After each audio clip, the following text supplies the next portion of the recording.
Hello, mabuhay, konnichiwa, ni hao, talofa, annyeonghaseyo, namaste. The month of May is officially designated as Asian American and Pacific Islander or AAPI Heritage Month. This is an event that is close to my heart, being a proud Asian myself. I was born and raised in the Philippines.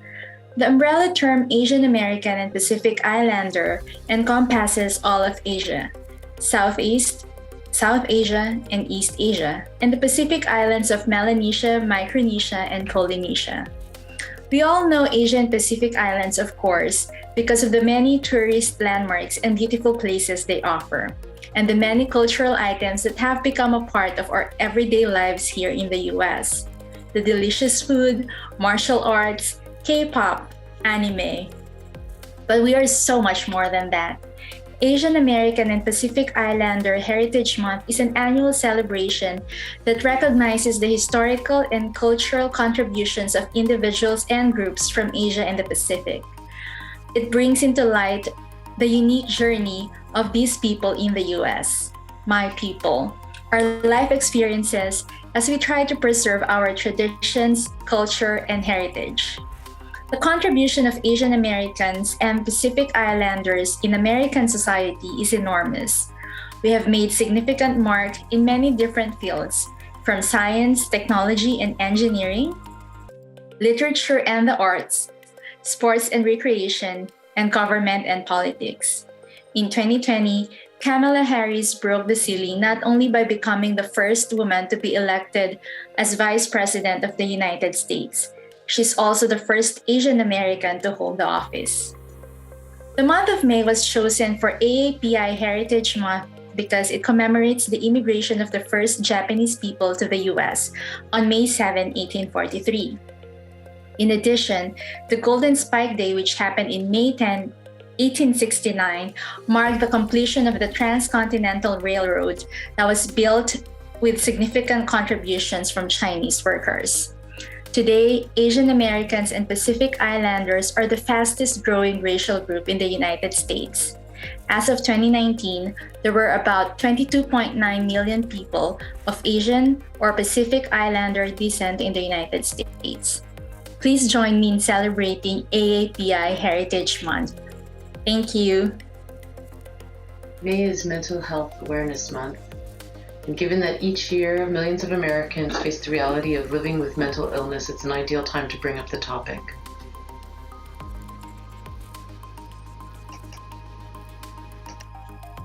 Eris from KI Toronto, Kat Lorimer, and I from Berkeley are hosting a monthly event series to continue the conversation and promote mental health. Join us on the second Friday of each month for a 15-minute session. Invitations will be coming out in the days to come. May 5th is National Silence the Shame Day, and it's an opportunity to continue the conversation about mental health, checking on your friends and family, and work on erasing the stigma associated with mental illness. It's also an organization, nonprofit organization, that does wellness trainings, outreach programs, and it's maybe an opportunity to donate to this organization that is doing a lot of great things, especially in underserved populations. You can donate by going to their website or texting silence to 707070.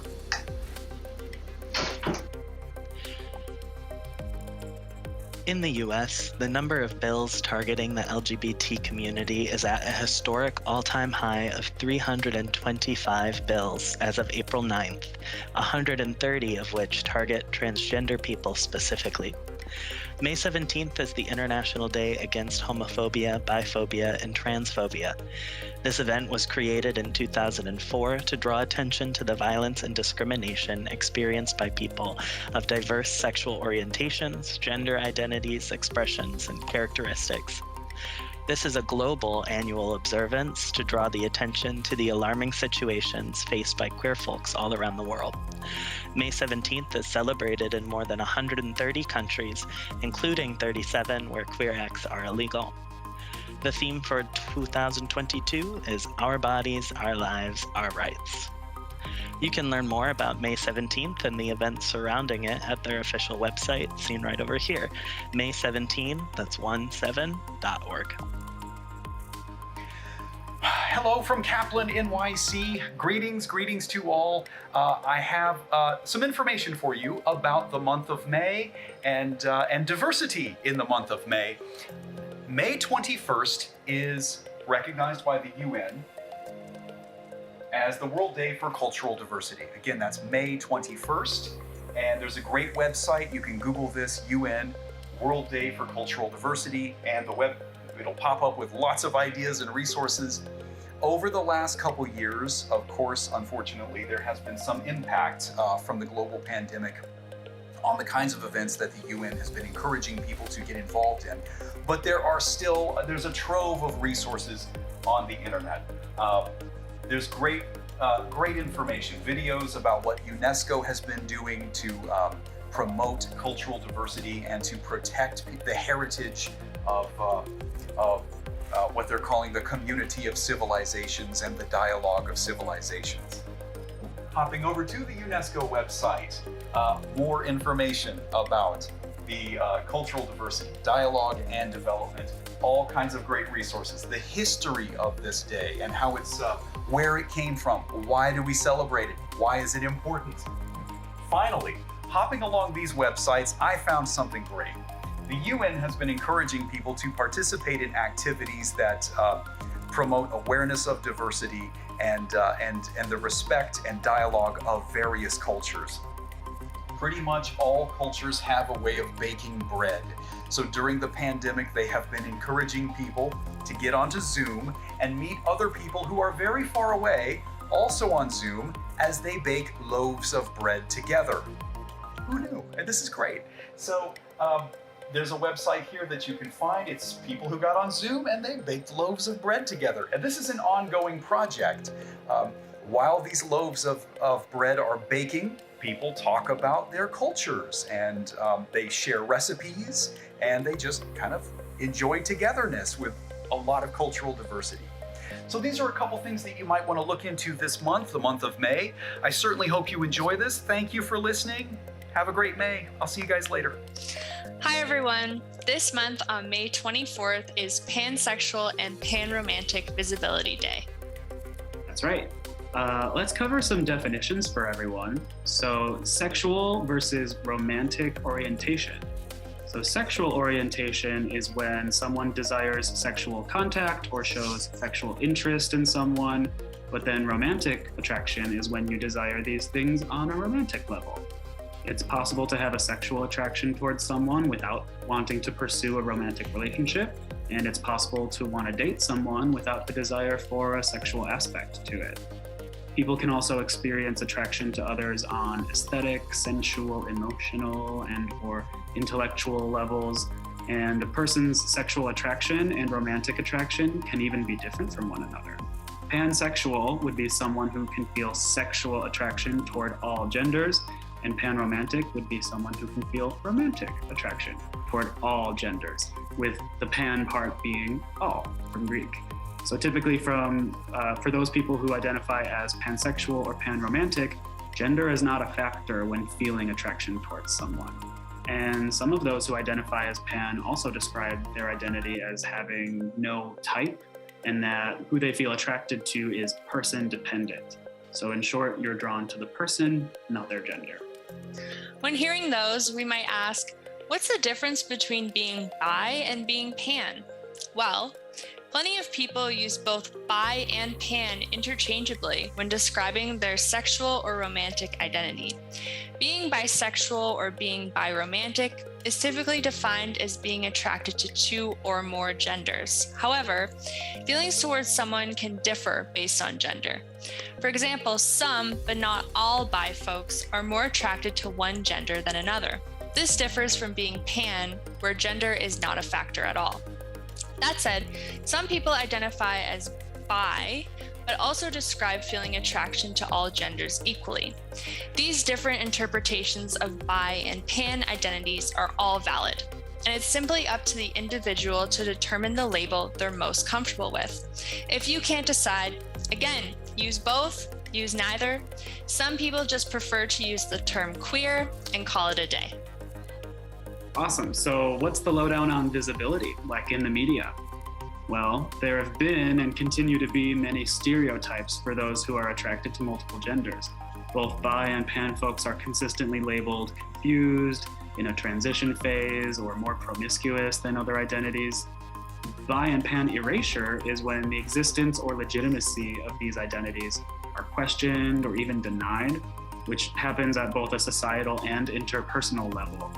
It's unfortunately been common for pan and bi men to be dismissed as gay or not ready to fully come out, or for one intimate experience to render them permanently labeled gay.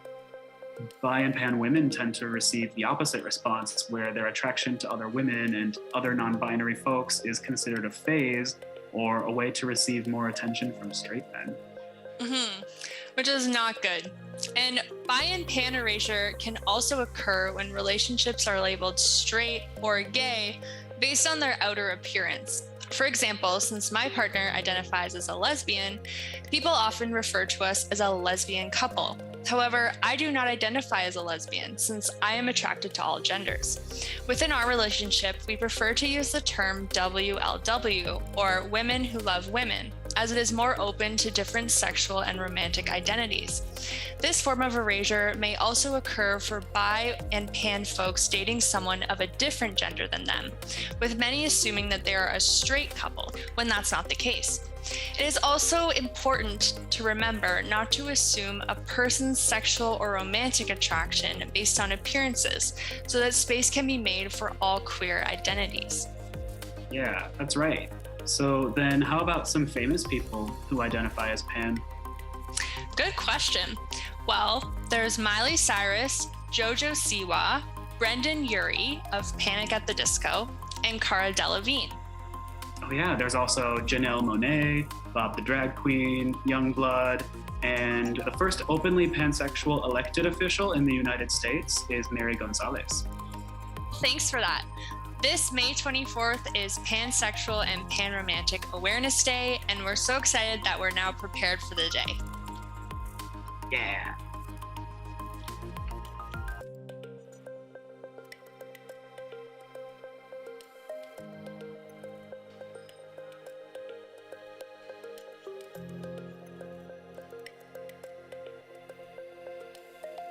Hello everyone. This month I'd like to share how Headspace is being used by some people I hear at Kaplan. And this time we're going to have Daniel Kovacs, VP of Operations for Kaplan International North America, telling us a little bit about how he uses Headspace to take short breaks during busy work days. Hi Lisa, how you doing? Great to see you. Thank you for agreeing to tell us about how you're using Headspace. I guess my first question is, what attracted you to the app and why did you start using it in the first place? So I found Headspace before you told me about it. And what attracted me to it was I was working a lot. And I came to the realization that, taking breaks was important for productivity. And I experimented with a couple different ways of taking breaks, and none of them were quite satisfying to me. So I started looking around for kind of a tool to help me do that. And I chanced upon Headspace, and then right after kind of looking at it and experimenting with it, a few other people recommended Headspace to me as well. And one of them was you. So it kind of all, everyone was talking about it. So I decided to try it. And so then how is it that you're using it to take those breaks that you're talking about? So the website and also the app, they have a lot of different features on them. They have, kind of meditations, short meditations that are as short as like 3 minutes. And then they have longer ones they also have courses that you can take that kind of build on each other.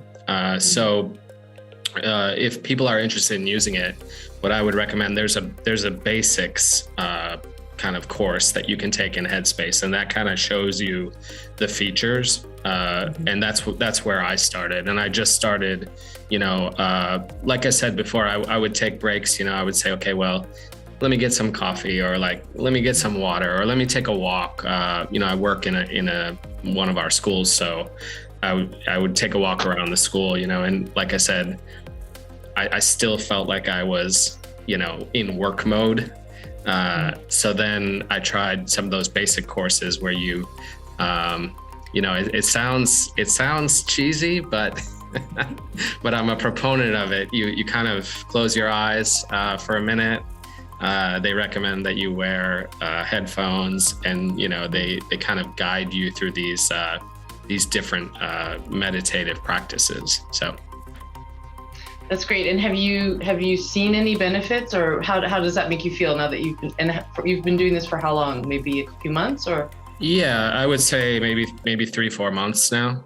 And okay. I don't do it every day, but when especially in my role, I mean, there's a lot of different things that I'm thinking about each day, and in your role too, in a lot of our roles. So sometimes it gets kind of overwhelming, where I'm not really sure where to put my energy, where the most productive thing I should be doing at that particular moment. So I've found, even with those short meditations, like I said, it gives me a chance to kind of reset. And then, if I've been working for a long time and kind of getting tired, just a short kind of reset will put me back in a productive mode. So that's kind of how I use it. I don't have like a regularly scheduled, usage of it. I just kind of say, okay, there's so much going on right now. I'm getting a little tired. Let me reset myself. So I go in and I do one of those, and it really works for me. So. Oh, that's great. Okay. And then what would you suggest? Like, is there anything in the app that you're looking at to trying maybe in the future? So you're talking about meditation, but there are a lot of different things that you can do, including exercise or sort of meditations to wind down and go to sleep, and even sleepcast, which is like, I think it's music and storytelling. Do any of those interest you, or are you just mostly about the meditation? Yeah, I've only just scratched the surface, I feel like. Like I said, I've done the basic courses, and then I've done a couple of other courses. One that I thought was interesting was kind of like a self-care course. I think they call it either self-care or self-compassion. Once again, going into it, I was like, this is, kind of odd, I'm being compassionate toward myself. But if you give it a chance, I mean, it really is all beneficial, I think. And it's kind of like, okay, take a break, like think about the things you've done that are good today, think about, kind of reduce your thinking and get rid of the clutter. And it does help. So I've done that, but there's a lot more in the app that I haven't done yet. I mean, I saw one just the other day that was specifically for parents, and I was like, oh, that's really interesting. I wonder what's in that, because if I have to work, from home for a day or whatever. I mean, most people know I have 2 young kids at this point, and it can get hectic. So I'm really interested to see what else it has to offer. Okay, great. That sounds great. Thank you so much for your time and for sharing your experience with the app. And I hope more people will be using it, taking advantage of it as well. Sure. And I think it's also great to talk about our, what we're doing, and we're all going through, we're all dealing with stress and in different ways. And I think it's great to start having the conversation. So thank you for doing that. Yeah. Thanks so much. Yeah. All right. If you'd like to try Headspace to help you take more effective breaks to reset your energy after long stretches at work when you're feeling tired or overwhelmed, tell your team you're going for a walk and find a nice place to get away. Plug in your headphones and click the Explore tab at the bottom of the Headspace app. And if you're new to meditation and want to learn the basics, check out Beginning Meditation. Or check out some of the other meditation series by scrolling down and find what piques your interest. If you haven't already, go to our landing page, download the app using your @Kaplan email, and let us know how you like it. It's our gift to you.